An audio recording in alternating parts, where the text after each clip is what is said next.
के राष्ट्रीय प्रवक्ता रणदीप सुरजेवाला प्रेस कॉन्फ्रेंस कर रहे हैं। आइए आपको सीधे लिए चलते हैं दिल्ली प्रेस कॉन्फ्रेंस में, जहां पर मीडिया को ब्रीफ कर रहे हैं रणदीप सुरजेवाला। दूसरा सवाल, श्री राहुल गांधी मोदी सरकार द्वारा चंद धन्ना सेठों के हित साधने में रोड़ा बने हैं।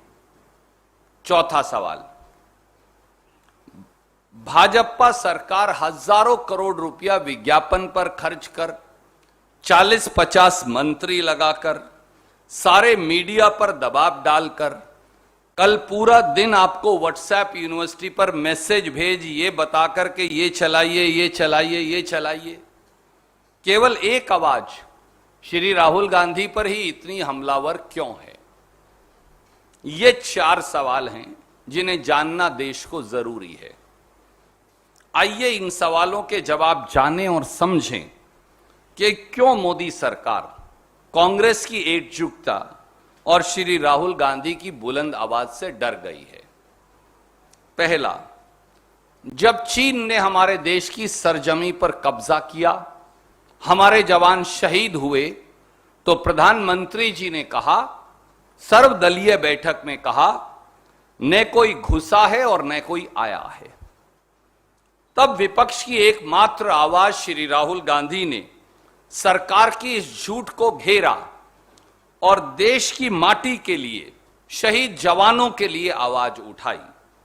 आज 2 साल बीत जाने के बावजूद भी चीन को भारत मां की सरजमी से खदेड़ नहीं पाए, इसलिए श्री राहुल गांधी से परेशानी है। दूसरा, महंगाई से हो रही जनता की बदहाली पर श्री राहुल गांधी ने लगातार सरकार को घेरा। पेट्रोल डीजल के दामों पर, रसोई गैस पर के दामों पर, सीएनजी पीएनजी के दामों पर, बढ़ते खाने पीने की वस्तुओं के दामों पर उन्होंने लगातार देश के मध्यम वर्ग, देश के नौकरी पेशा लोग, देश के गरीब, देश के दलित, देश के पिछड़े, देश के आदिवासी की आवाज उठाई और सरकार को घेरा, जिसका जवाब सरकार के पास नहीं, इसलिए श्री राहुल गांधी से परेशानी है। तीसरा, डूबती अर्थव्यवस्था और गिरते रुपये को लेकर, एमएसएमई की बदहाली को लेकर, छिनती नौकरियों को लेकर, चौतरफा 45 साल की सबसे भयंकर बेरोजगारी को लेकर, युवाओं के गुस्से को लेकर श्री राहुल गांधी ने सवालों की झड़ी लगाकर मोदी सरकार को घेरा, इसलिए श्री राहुल गांधी से परेशानी है। चौथी बात, कोरोना में जब मोदी जी ने अपनी जिम्मेवारी से मुंह मोड़ लिया, उस समय श्री राहुल गांधी ने समय रहते न केवल सरकार को चेताया, बल्कि सरकार को देर से ही सही कार्यवाही के लिए, मदद के लिए मजबूर किया। जब सरकार कोरोना के टीके से हजारों करोड़ का मुनाफा प्राइवेट कंपनियों को कमवा रही थी, तो श्री राहुल गांधी ने सरकार को बाध्य किया कि टीकाकरण मुफ्त हो, जो करने पर वो मजबूर हुए। जब लाखों मजदूर हजारों किलोमीटर पैदल चलकर अपने घर जाने को मजबूर थे, तो सरकार को कटघरे में खड़ा करने वाली आवाज का नाम श्री राहुल गांधी है, इसलिए श्री राहुल गांधी से परेशानी है।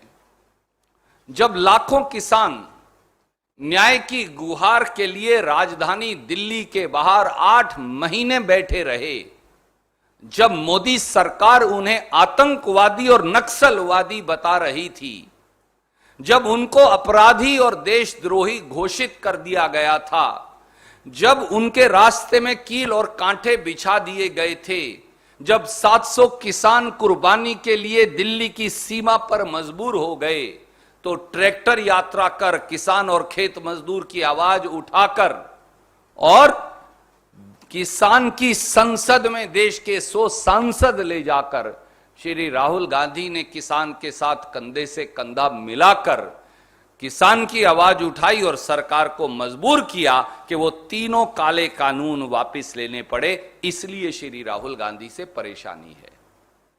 देश में नफरत के माहौल के खिलाफ भाईचारे व अनेकता में एकता के विचार के लिए एकमात्र आवाज जिसने सरकार की आंख में आंख डालकर कहा कि धर्मांधता और एक विषैले बंटवारे से ये देश और नफरत से इस देश का भला नहीं हो सकता, वह श्री राहुल गांधी हैं। उनको कठघरे में खड़ा कर दिया और बाद में फिर उन्होंने खिसियानी बिल्ली खंबा नोचे दो प्रवक्ताओं को निकालकर माफी मांगनी पड़ी। इसलिए श्री राहुल गांधी से परेशानी है। प्रधानमंत्री जी, कभी आप एक प्राइवेट कंपनी के नुमाइंदे बनकर राफेल का ठेका फ्रांस में दिलवाते हैं और कभी एक प्राइवेट कंपनी का नुमाइंदा बनकर श्रीलंका में प्राइवेट कंपनी को बिजली का ठेका दिलवाने की सिफारिश करते हैं। श्री राहुल गांधी ने मुट्ठी भर उद्योगपतियों के नुमाइंदे बने प्रधानमंत्री से सवाल कर उनको कठघरे में खड़ा कर दिया। इसलिए श्री राहुल गांधी से परेशानी है। दोस्तों, क्रोनोलॉजी समझिए, देशवासियों क्रोनोलॉजी समझिए। मोदी सरकार ने बौखलाकर इलेक्शन मैनेजमेंट डिपार्टमेंट यानी ईडी के पीछे छिपकर आपकी सत्यनिष्ठा की आवाज पर हमला बोला है। यह हमला विपक्ष की उस निर्भीक आवाज पर है जो जनता के सवालों को दृढ़ता से सरकार के समक्ष रखते हैं और सरकार से जवाबदेही मांगते हैं, जो जनता के मुद्दों को भयमुक्त तरीके से निडरता से उठाते हैं।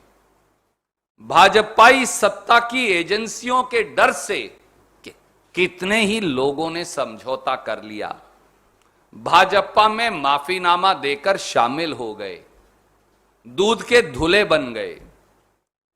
कितनों ने घुटने टेक दिए, कितनों ने अपनी आत्मा बेच दी। लेकिन श्री राहुल गांधी वो व्यक्ति हैं जिन्होंने सरकार की आंख में आंख डालकर जनता से सवाल उठाए, इसलिए उनसे परेशानी है। साथियों, दोस्तों, देशवासियों, ये हमला उसी निर्भीक आवाज पर है जो आपकी आवाज है। यह हमला जनता के मुद्दों पर है, कांग्रेस या श्री राहुल गांधी पर नहीं। यह हमला बेरोजगारों पर है, यह हमला गरीबों पर है, यह हमला मध्यम वर्ग पर है, यह हमला नौकरी पेशा लोगों पर है, यह हमला महिलाओं, युवाओं, दलितों, पिछड़ों, आदिवासियों पर है। यह हमला देश के संविधान से जुड़े मुद्दों पर सवाल पूछने पर है। इसलिए हम फिर कहते हैं, हम ना डरेंगे, ना झुकेंगे, ना दबेंगे। राहुल गांधी और कांग्रेस देश के लिए लड़ेंगे। कोई प्रश्न आप पूछना चाहें तो एक एक करके आपका स्वागत है।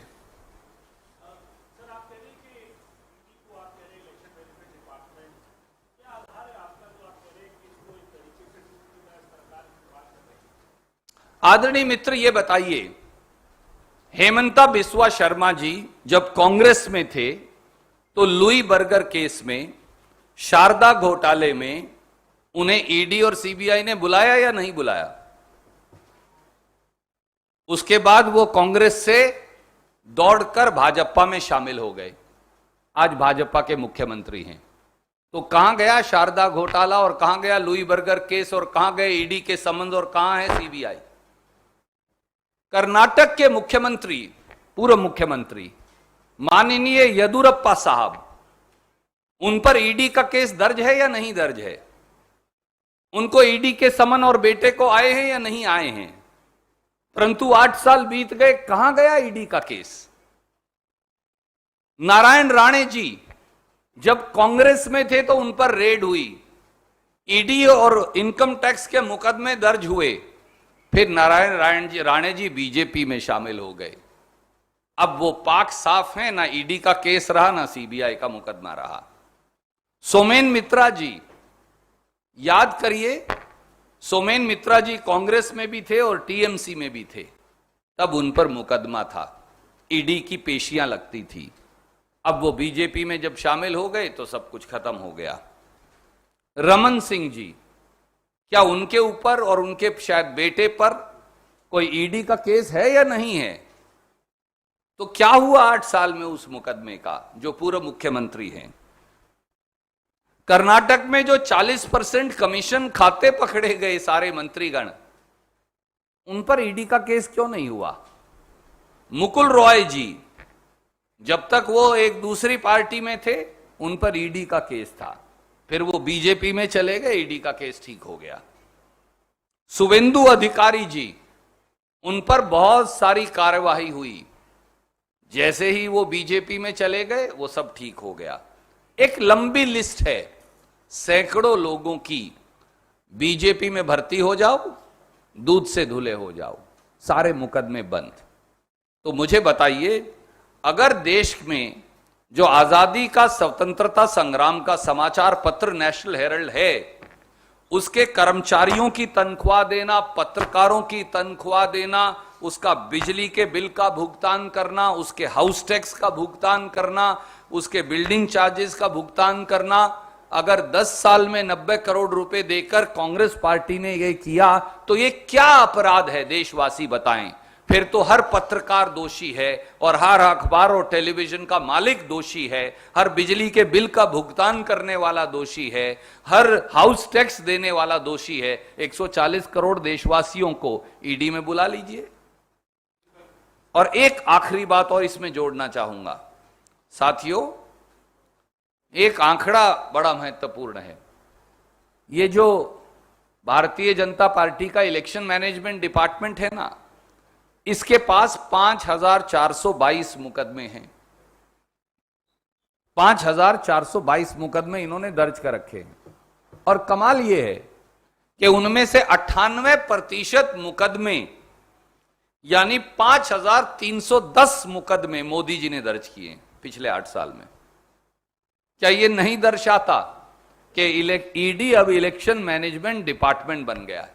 5422 कुल मुकदमे हैं, 5422. Out of this, 5310 cases have been registered during Modi government. That is 98%. Does it not show that ED has now become election management department? Ashish ji.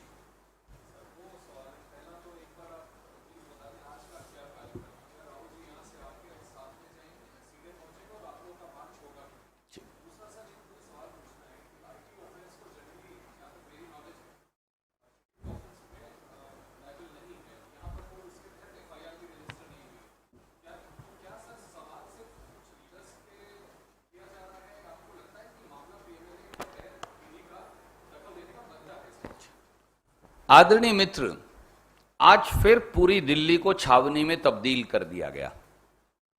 क्यों? दिल्ली के लोगों का रास्ता क्यों रोका जा रहा है? राष्ट्रीय राजधानी में आने वाले हर व्यक्ति को क्यों रोका जा रहा है? दिल्ली के लोगों को क्यों ऐसी सुविधा दी जा रही है? दिल्ली के लोग कतारों में क्यों खड़े हैं? क्या हमसे इस देश की सुरक्षा को खतरा है? क्या अगर कांग्रेस के नेता का, कांग्रेस कार्य समिति के सदस्य, देश की संसद के सदस्यगण, कांग्रेस के पदाधिकारी, पूर्व केंद्रीय मंत्रीगण, कांग्रेस के साधारण कार्यकर्ता अगर पैदल चलकर 1 किलोमीटर चले जाएंगे तो दिल्ली को क्या, दिल्ली की मोदी सरकार का सिंहासन क्यों डगमगा रहा है? दिल्ली को छावनी में तब्दील कर भाजपा ने यह साबित कर दिया कि वो एक कायर सरकार है, वो एक डरपोक सरकार है। जिस प्रकार से जानलेवा हमला बोला गया भारतीय राष्ट्रीय कांग्रेस के संगठन महासचिव श्री केसी वेणुगोपाल पर कल, दिल्ली के प्रभारी श्री शक्ति सिंह गोहिल को जो गुजरात से आते हैं और सांसद हैं, टारगेट बनाकर उन्हें मारा गया, टारगेट बनाकर उन्हें चोट पहुंचाई गई। देश के गृह मंत्री, पूर्व वित्त मंत्री श्री पी चिदंबरम की पसली तोड़ दी गई, उन्हें धक्के मारकर उनका चश्मा तक जमीन पर गिरा दिया गया। उत्तर प्रदेश में 10 साल तक विपक्ष के नेता सांसद श्री प्रमोद तिवारी को धक्के मारकर पुलिस द्वारा सड़क पर फेंका गया, पसलियां तोड़ दी गई। जिस प्रकार से कांग्रेस के कार्यकर्ताओं को बेरहमी से पीटा गया, जिस प्रकार से दिल्ली के हर थाने में लगभग 20,000 कांग्रेस कार्यकर्ताओं को, नेताओं को 12 घंटे तक नाजायज रोक कर रखा गया। हम सब लोगों को भी रात के 12:15 बजे रिहा किया गया। इस देश में प्रजातंत्र है या मोदी जी की बेलगाम तानाशाही, इसका जवाब उन्हें देना पड़ेगा। और एक बात जान ले डरपोक कायर मोदी सरकार, हम गांधी के उत्तराधिकारी हैं, हम फिर पैदल चलकर जाएंगे। हमारा सत्याग्रह, हमारा सत्य की खोज का ये आंदोलन, हमारा उन लोगों को जो लोगों की आवाज दबाना चाहते हैं उनको बेनकाब करने का ये पूरा आंदोलन ये रुकेगा नहीं, हम फिर जाएंगे। और मैं एक बात और जोड़ना चाहूंगा। I'll answer his second question, then I'll come to you. आप मुझे बताइए मोदी जी, टेलीविजन चैनल पर आपके पत्रकार मित्र कुछ जो हैं और कुछ प्रवक्ता, पत्रकार मित्र कुछ जो प्रवक्ता बन जाते हैं और कुछ प्रवक्ता चिल्ला चिल्लाकर कई बातें कहते हैं। क्या मुझे 3 सवालों का जवाब देंगे? पीएमएलए में जो मुकदमे में आपने हमें ईडी में बुलाया है, उसके लिए तो एक प्राथमिकी एफआईआर दर्ज होनी चाहिए। कहां है वो एफआईआर? आज तक कोई एफआईआर दर्ज नहीं, क्योंकि कोई अपराध ही नहीं। सुब्रमण्यम स्वामी की प्राइवेट कंप्लेंट है और वो प्राइवेट कंप्लेंट सुब्रमण्यम स्वामी की दरखास्त पर स्टे कर दी गई है, यानी वो कंप्लेंट भी नहीं है आज के दिन। तो क्या अपराध है? ईडी के समन देने के लिए यह कानूनी जरूरत है कि एक एफआईआर दर्ज होनी चाहिए किसी थाने में। बताइए कौन से थाने में एफआईआर दर्ज है? किसी थाने में कोई एफआईआर दर्ज नहीं। प्राइवेट कंप्लेंट पर भी स्टे लगवा दिया है। तो फिर आप ईडी के समन इशू कैसे कर सकते हैं? यह अपने आप में गैर कानूनी है। और आप कहते हैं कि कांग्रेस ने 90 करोड़ रुपया क्यों दे दिया? हमने दिया, हम मानते हैं, डंके की चोट पर मानते हैं। पर अगर कोई इनकम टैक्स की अवहेलना हो, और पार्टी को तो इनकम टैक्स देना ही नहीं, तो उससे एफआईआर नहीं मान सकते आप। तो अपने आप में ये पूरी कार्यवाही गैरकानूनी है, असंवैधानिक है, पूर्वाग्रह से ग्रस्त है, राजनीतिक प्रतिशोध की आग में धधकते हुए प्रधानमंत्री जी की कार्यवाही है। इसका कोई जवाब आपके पास हो तो देशवासियों को अवश्य बताइएगा, क्योंकि बगैर एफआईआर के ईडी ना किसी को बुला सकता, ना मुकदमा दर्ज कर सकता, ना ईसीआईआर दर्ज कर सकता। ये इस देश का कानून है। पर कोई बात नहीं, हम हर सवाल का जवाब देंगे, हम हर सवाल का सामना करेंगे, क्योंकि सत्य को अब ना परेशान किया जा सकता, न पराजित।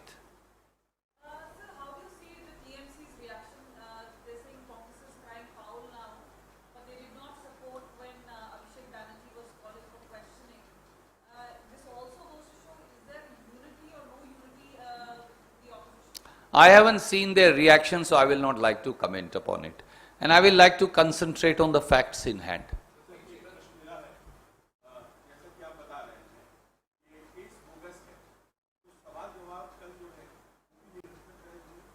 देखिए, क्योंकि एक कार्रवाई है जो ईडी के समक्ष है, उस पर मैं टिप्पणी नहीं करूंगा। पर एक सवाल आपने बड़ा सार्थक पूछा।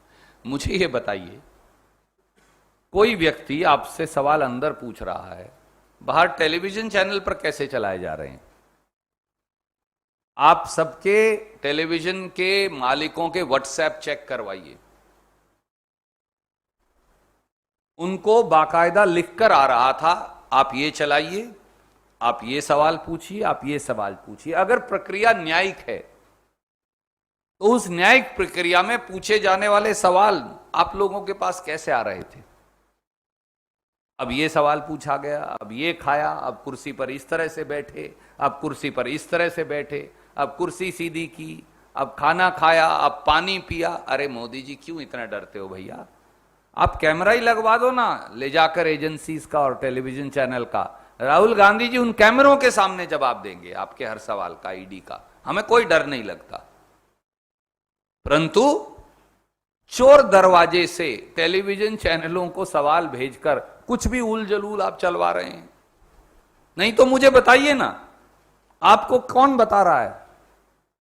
आप सबके व्हाट्सएप चेक करवाइए एडिटर्स के, बाकायदा प्रधानमंत्री जी के कार्यालय से एक स्पेशल ग्रुप है, वहां से लिख कर आता है अब ये चलाइए, अब ये सवाल पूछा गया, अब ये पूछा गया, अब ये खबर चलाइए। क्या इस देश का मीडिया को इतना पंगु और दबाव डालकर इतना बना लिया गया है? मुझे मालूम है कि 5 तो टेलीविजन चैनल पर ईडी के मुकदमे दर्ज कर रखे हैं, 5 अलग अलग, और